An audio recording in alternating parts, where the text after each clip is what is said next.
आहे पिट्टी. ही आणि हिची बहीण लाल मांजर आहे. ह्या पार्किंगमधल्या आहेत. या वरती यायच्या. ह्यानं स्टार्टिंगला मी लहानपणी वरण भाताची सवय लावली, पण मी उगाच डोक्यात खूळ घेऊन ह्यांना कॅट फूड आणलं एकदा, आणि कॅट फूडची एवढी त्यांना सवय लागलेली आहे की ही जी आहे पिट्टी कॅट फूडशिवाय काहीच खात नाही, आणि तो एक खर्च मला. आता ह्या दोघी पण 8.5 महिन्याच्या आहेत आणि हीटवर आलेल्या आहेत.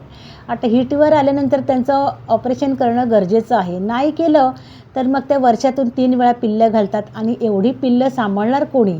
फ्लॅटमध्ये तर अशक्य आहे. ऑलरेडी मी 2002 ते 2012 या काळामध्ये 22 मांजरींना आश्रय देऊन घरात पिल्लं सांभाळली होती. त्यात मेल, फिमेल, लंगडे, लुळे सर्व होते. पण तेव्हा चालून जायचं, तेव्हा मी चाळ सिस्टम बिल्डिंगमध्ये राहायचे, तेव्हा बाहेर जाऊन सगळं हे आपल्या उरकून यायच्या.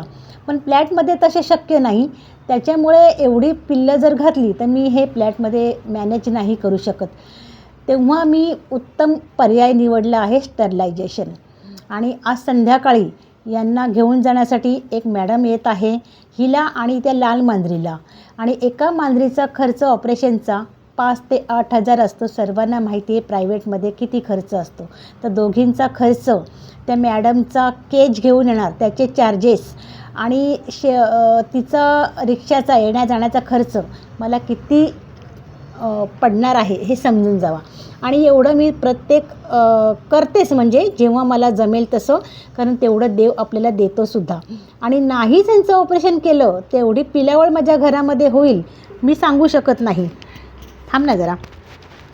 आणि हिच्याबरोबरची लाल मांजर जी आहे ती काल रात्रीपासून कुठे गेली आहे खाली, तिचा पत्ता नाही आहे. आता ज्या मॅडम ते येतील संध्याकाळी ते हिलाच घेऊन जातील, आणि जर लाल मांजर आलीच त्या दोघींना घेऊन जातील. 2-3 दिवस ठेवतील तिकडे ऑपरेशन करून. त्यांचं ऑपरेशनचे टाके वगैरे सगळे सुकले की मग परत माझ्याकडे आणून सोडतील. आता बघूया कसं काय होतं. लाल मांजर तर नाही दिसत आहे. ती 5पर्यंत आली तर दोघींना घेऊन जाणार, नाही तर हिला घेऊन जाणार. थांब ना जरा. अशी आहे आमची ईश्वर सेवा.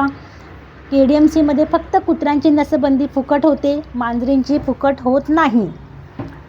मांजरींची ऑपरेशनं फक्त प्रायव्हेटमध्येच होतात, आणि बाहेर जाऊन घाण करतात.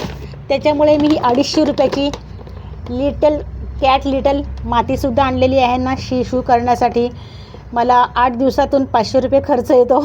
4-4 दिवसांनी 3-3 दिवसांनी मला ही 5-5 किलो माती आणायला लागते, कारण खातात माझ्याकडे आणि बाहेर शेजारी वगैरे जाऊन घाण करतात. त्याच्यामुळे वाद नको. त्याच्यामुळे मला ह्या मातीचा पण खर्च लागतो. 8 दिवसातून 500 रुपये. महिन्याला किती अंदाजा लावू शकत नाही. कॅट फूडचा खर्च किती अंदाजा लावू शकत नाही. अशी आहे आमची ईश्वर सेवा. Bye bye.